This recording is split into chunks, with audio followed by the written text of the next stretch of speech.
आत्मा र शरीरको भिन्नता के छ, निष्काम कर्मयोग भनेको के हो र मानव जीवनको सार भनेको के हो। आउनुहोस् यो विषयलाई गीताको दोस्रो अध्यायको आध्यात्मिक विश्लेषणबाट चर्चा गरौँ। सर्वप्रथम गीताको दोस्रो अध्यायलाई सांख्य योगको नामले चिनिन्छ। अब यो सांख्य योग भन्नाले के हो भन्दाखेरि तत्त्वज्ञानद्वारा मोक्ष प्राप्त गर्ने मार्ग।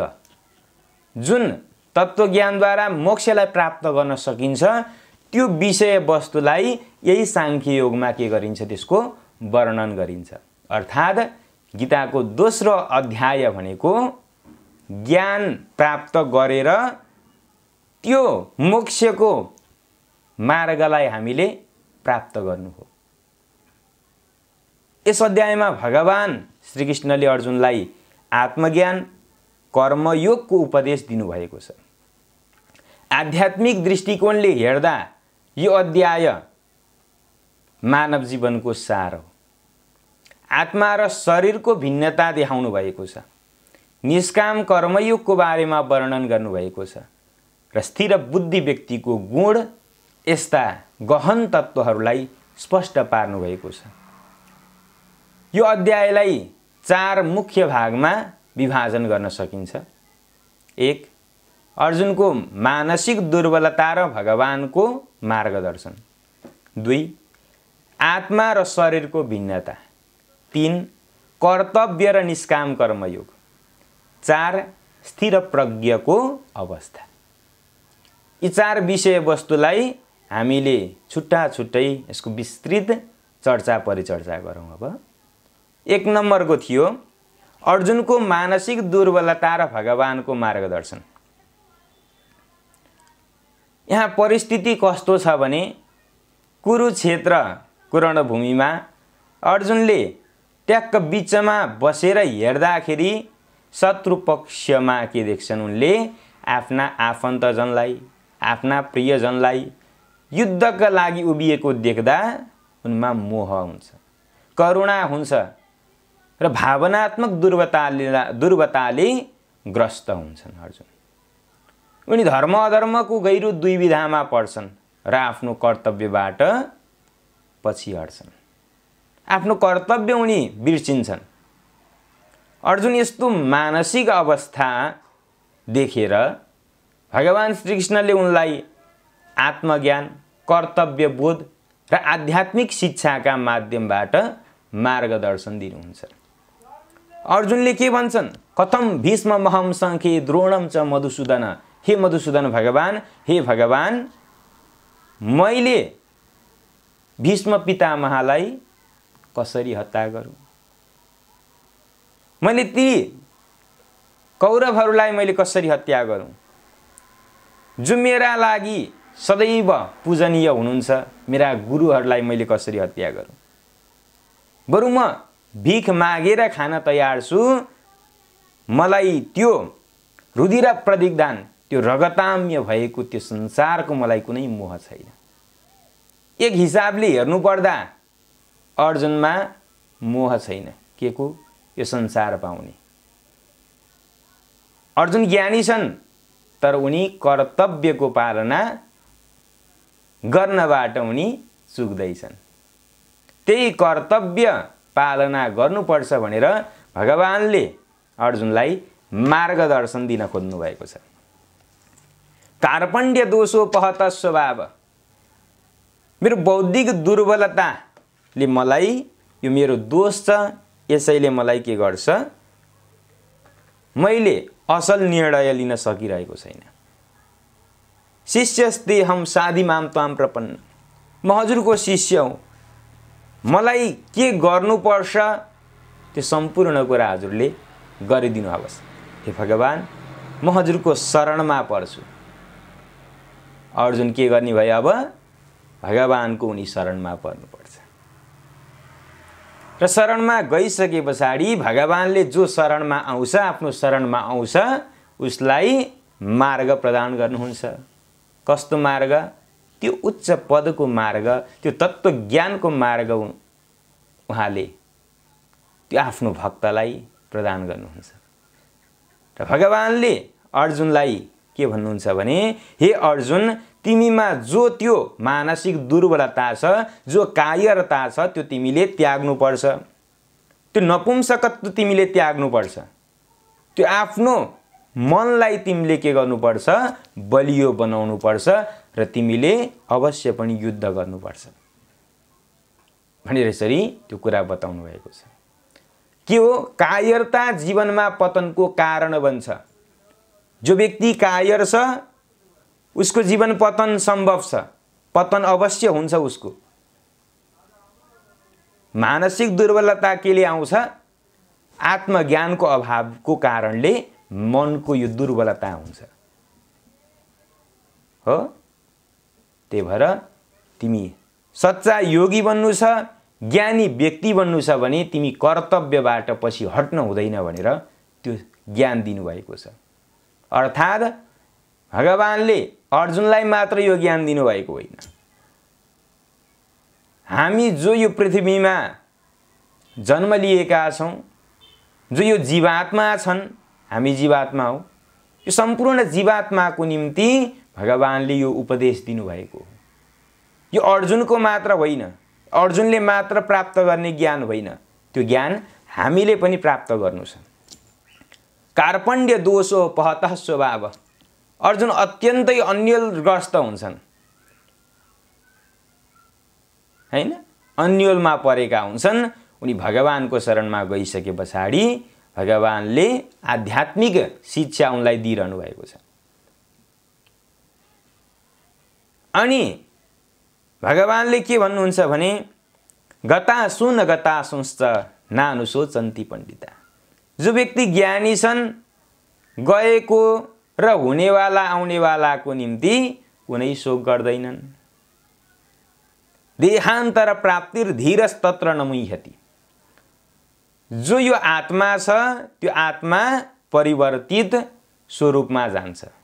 अर्थात् यो अन्तर अन्य देहहरूमा के गर्छ, स्थानान्तरित भइरहन्छ यो आत्मा।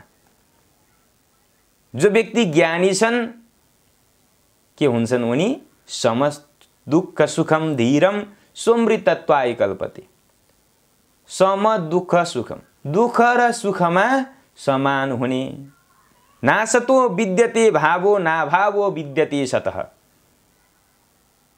जो असत्य वस्तु छ त्यो कदापि रहनेवाला छैन, र जो सत्य वस्तु छ त्यसको कहिले पनि अभाव हुँदैन। यो विनाशम अव्ययस्य न कश्चित् कर्तुम् अर्हसि। जो यो अव्यय छ, अविनाशी छ, त्यो आत्मालाई कसैले केही पनि गर्न सक्दैन। अब अर्जुनलाई यहाँ आत्मा र शरीरको भिन्नता बोध गराइरहनु भएको छ। आत्मा भनेको के हो र शरीर भनेको के हो। हे अर्जुन, तिमी यो शरीर होइनौ, यो शरीर त के छ, जड छ। तिमी आत्मा हौ, तिमी चेतन हौ। तिमी त्यो जड भावमा पुगेका छौ। त्यो जड भावबाट उठेर तिमी चेतन भावमा पुग्नुपर्छ, तब मात्र तिम्रो अस्तित्व रहन्छ। यदि तिमी यो शरीरलाई आफू ठान्छौ भने तिमी के हुन्छौ, तिमी कायर छौ, तिमी अज्ञानी छौ। यसको फरकलाई हामी बुझौं कि सनातन दर्शन अनुसार आत्मा र शरीर पूर्ण रूपमा भिन्न छन् हैन। गीता, उपनिषद र अन्य शास्त्रहरूमा यसको गहिरो व्याख्या पाइन्छ। आत्मा स्थायी छ, सत्य छ, नित्य छ, चेतन छ, अविनाशी छ भने यो शरीर नश्वर छ, नाशवान छ, परिवर्तनशील छ। यसका भिन्नताहरू के छ भन्दाखेरि शरीर त नाशवान छ, समय अनुसार परिवर्तन भइरहन्छ हैन। बच्चा अवस्थामा यही शरीर कति सानो थियो, अब यही शरीर अहिले यौवन अवस्थामा छ, तर वृद्ध अवस्थामा फेरि यही शरीर रहन्छ त, रहँदैन नि। आँखाले देख्न छोड्छ, कानले सुन्न छोड्छ, कपाल फुल्दै जान्छन्, हड्डी खिँदै जान्छ, विभिन्न रोगले ग्रस्तै लिएर गएको हुन्छ।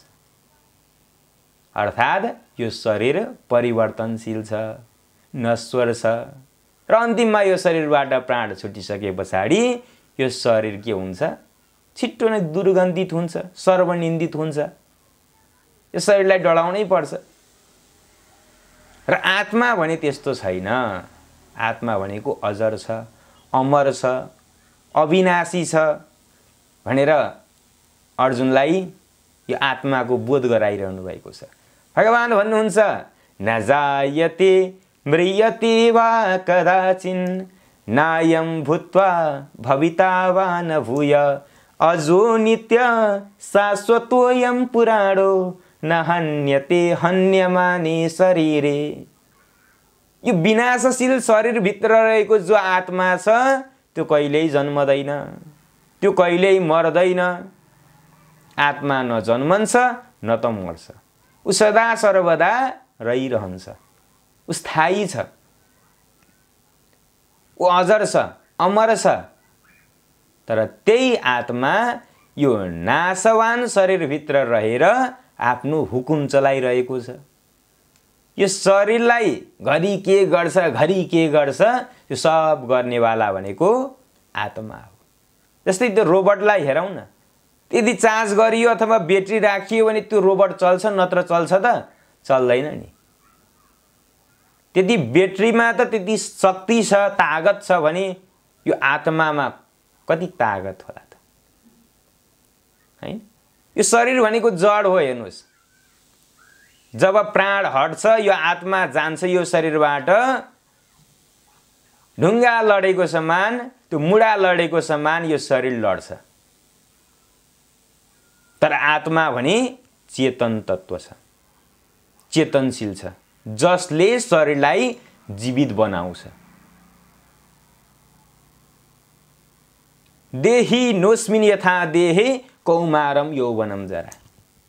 मैले भनिसकेको छु, बालक अवस्थामा, यौवन अवस्थामा, वृद्धावस्थामा यो शरीर परिवर्तन भइरहेको हुन्छ। त्यसरी नै आत्माले के गर्छ? अर्को शरीरको धारण गरिरहेको हुन्छ। वासांसि जीर्णानि यथा विहाय नवानि गृह्णाति नरोपराणि तथा शरीराणि विहाय जीर्णा न्यन्यानि संयाति नवानि देहि। लुगा पुराना जसरी त्यजेर नयाँ लुगा मानि सकिन्छ हेर। अर्थात् के हुन्छ त? जस्तै यो लुगा च्यातिएपछि के गर्छौँ हामी? यो कपडालाई फालिदिन्छौँ र अर्को नयाँ लुगा किन्छौँ, हैन त? कि किनिँदैन? त्यही एउटै बच्चामा जे लाइएको छ, वृद्धावस्थामा बुढेसकालसम्म त्यही एउटै कपडा लाइन्छ र लाइदैन होला क्यारे पक्कै। जसरी त्यो लुगा किनेको जस्तै यो आत्माले के गर्छ? यो शरीरलाई परिवर्तन गर्छ। बालक अवस्थादेखि वृद्धावस्थासम्म यो शरीरको भोग गर्छ, हैन?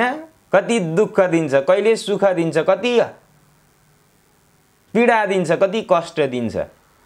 र अन्तिममा जब यो थोत्रो हुन्छ, काम नलाग्ने हुन्छ, थाङ्ने हुन्छ यो शरीर, तब चटक्क छोडेर अर्को नयाँ शरीरमा त्यो बच्चाको त्यो गर्भमा गएर के गर्छ? आत्मा रम्न थाल्छ त्यहाँ, हैन? यस्तो छ यो आत्मा। नैनम छिन्दन्ति शस्त्राणि नैनम दहति पावक न चैनम क्लेदयन्त्यापो न शोषयति मारुत। न त त्यसलाई शस्त्रले नै छिनाउन सकिन्छ, न त त्यसलाई अस्त्रले नै काट्न सकिन्छ, न त त्यसलाई वायुले सुकाउन सक्छ, हैन? न त त्यसलाई तापले तातो हुन सक्छ। अछेद्य छ, अदाह्य भनेको दाह नहुनेवाला, अस्वस्य न सुक्नेवाला, सुक्नेवाला छैन, त्यो केही पनि हुँदैन। जति हावा चले पनि त्यसलाई केही फरक पर्नेवाला छैन। त्यस्तो छ यो शरीर। यो नित्य छ, शाश्वत छ। स्वरूप, अब शरीरको स्वरूप के छ? शरीर 5 तत्त्वले बनेको छ, हैन त? ब्रह्माण्ड केले बनेको छ? त्यही 5 तत्त्वले। पृथ्वी आदि, पृथ्वी, जल, तेज, वायु र आकाशबाट यो शरीरको निर्माण भएको छ। हेर्नुस्, हैन?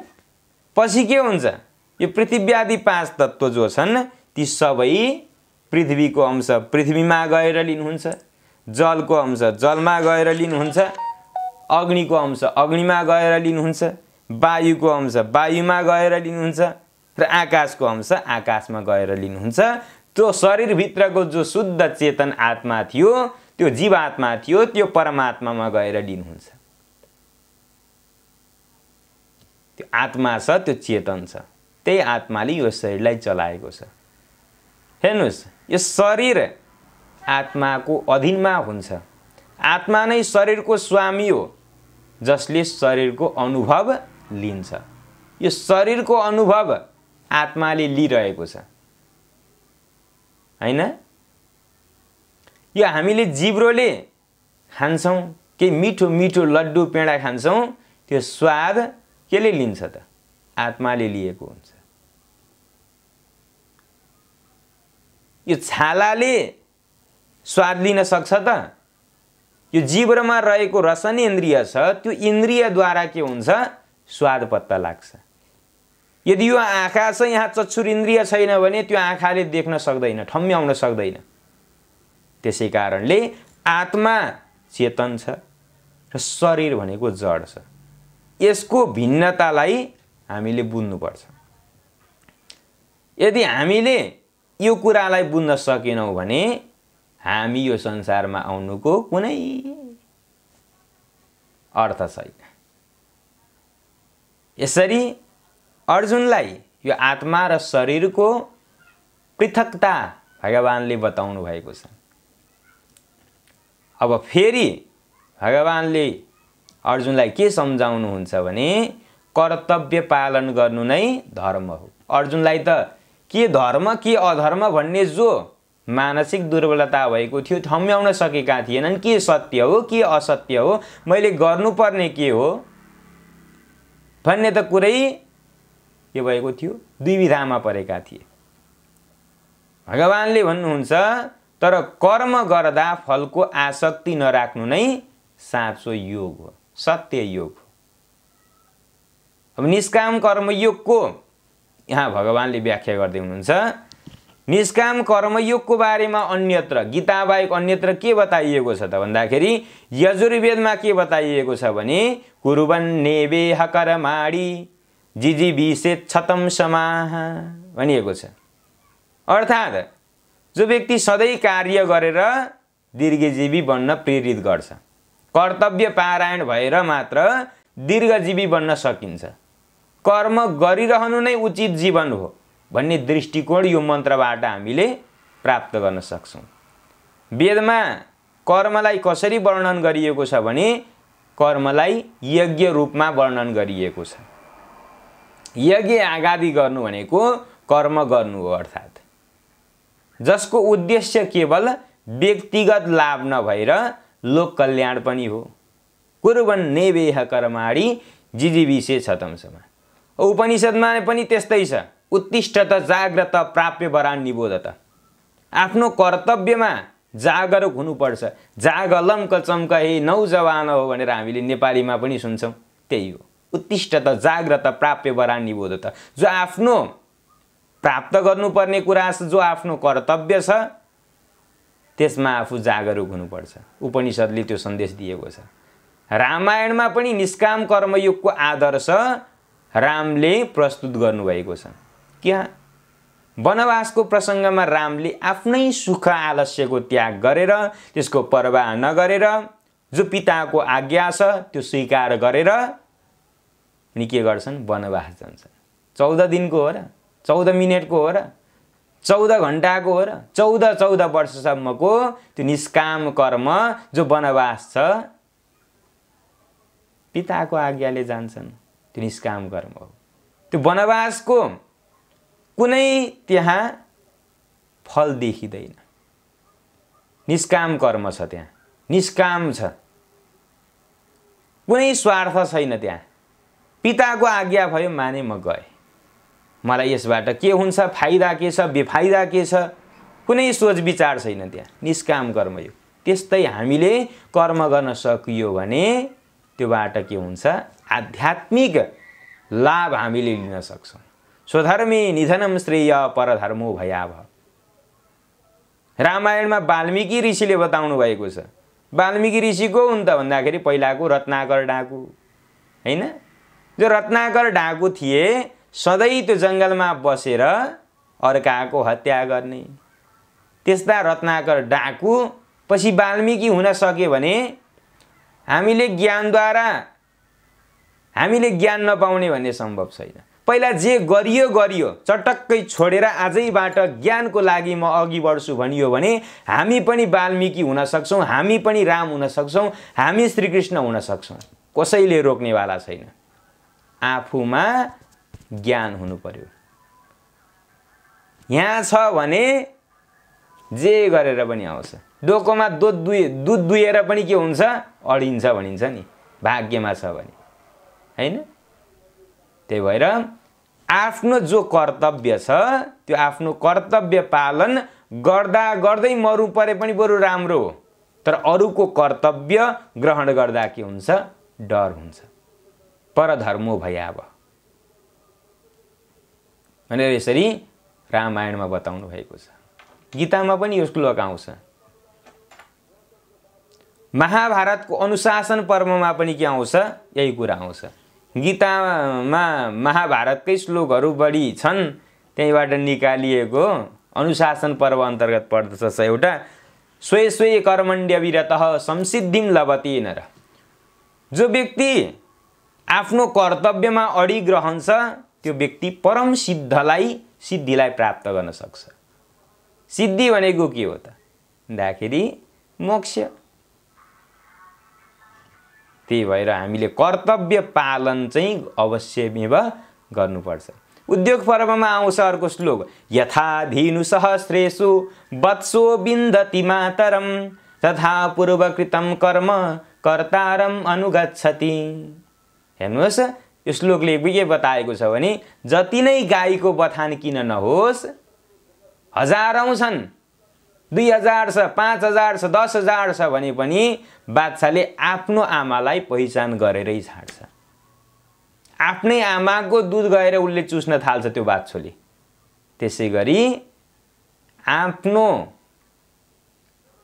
आफूले गरेको, मान्छेले गरेको कर्मले अन्ततः के गर्छ, उसैलाई गएर भेट्छ। हेर्नुहोस् त्यो बाछोले आमालाई भेटेको जस्तै उसले गरेको कर्मले उसैलाई नै भेट्छ र त्यो कर्मको फल जो छ त्यही अनुसारको भोग गर्नुपर्छ।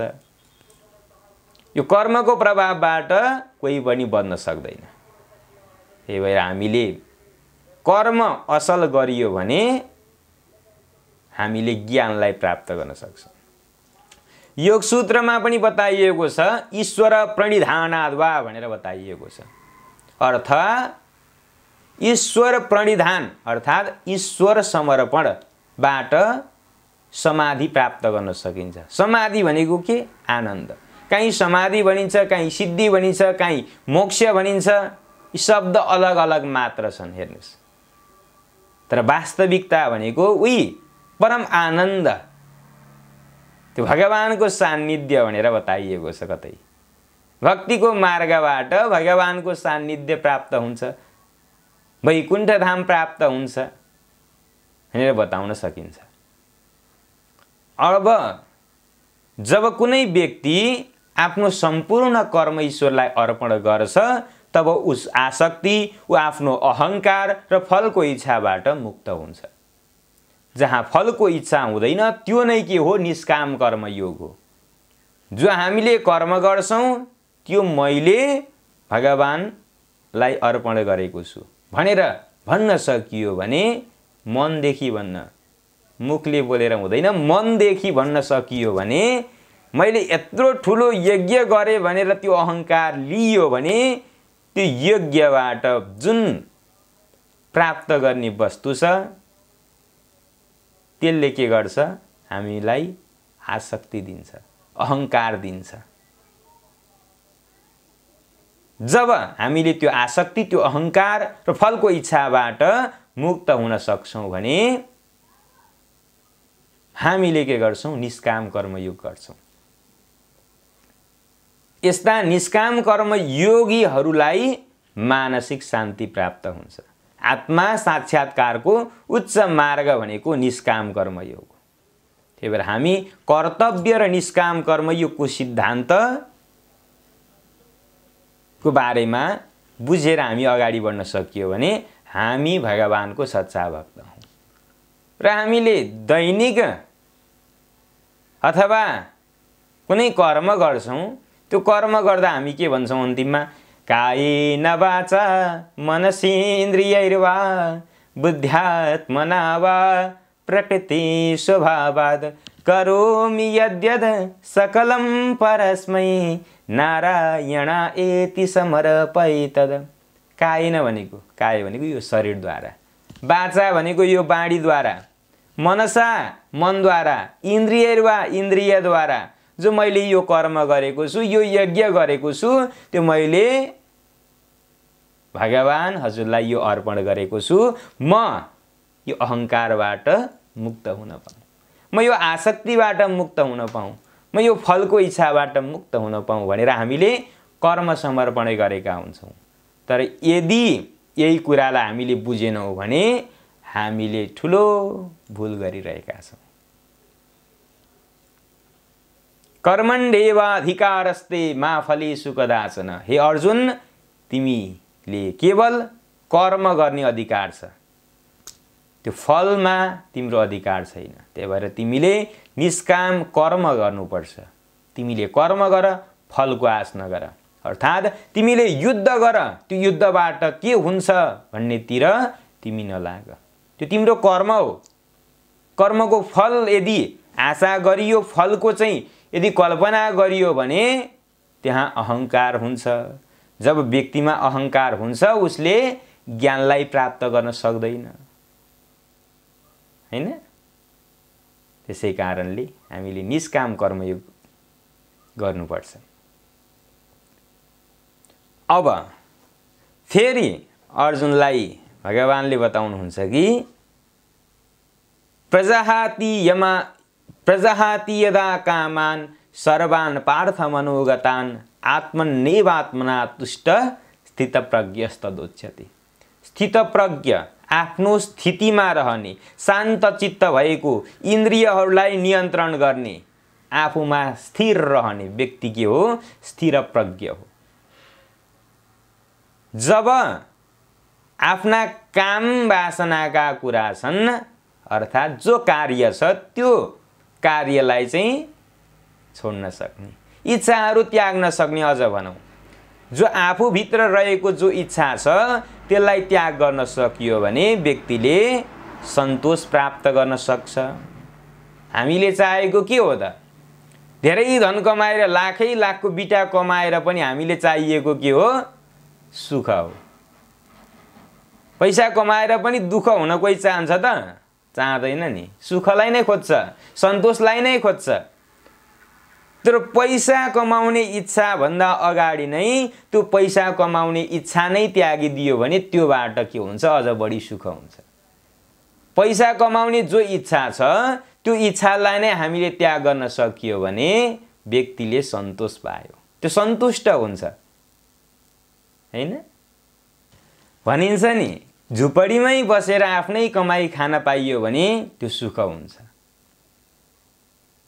अर्काले दिएको $1000 भन्दा आफूले कमाएको $1 बहुत मूल्यवान हुन्छ।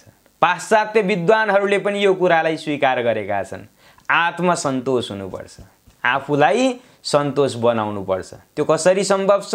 आफ्ना इच्छाहरूलाई त्यागिदिने। मिठो खान मन लागेको छ, त्यो मनलाई के गर्ने? लागेको कुरा नभनी नलाग्ने बनाउने आफ्नो मनलाई। जसले सुख र दुःखमा समानता राख्छ उ ज्ञानी हो।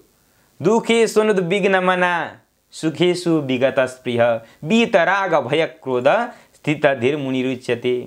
डर, क्रोध र आसक्ति हटाएपछि मात्र साँचो ज्ञान हामीले प्राप्त गर्न सक्छौँ। यततो ह्यपि कौन्तेय पुरुषस्य विपस्थित इन्द्रियाणि प्रमाथीनि हरन्ति प्रसभं मनः। जो व्यक्तिले इन्द्रियहरूलाई संयम गर्न सक्छ उसले आत्मज्ञान प्राप्त गर्न सक्छ। इन्द्रियको बसमा नपरी आत्मज्ञान हामीले प्राप्त गर्नुपर्छ। इन्द्रियको बसमा नपर्ने भनेको के त? जिब्रोलाई मिठो मिठो स्वाद मात्र नचाहिने हैन,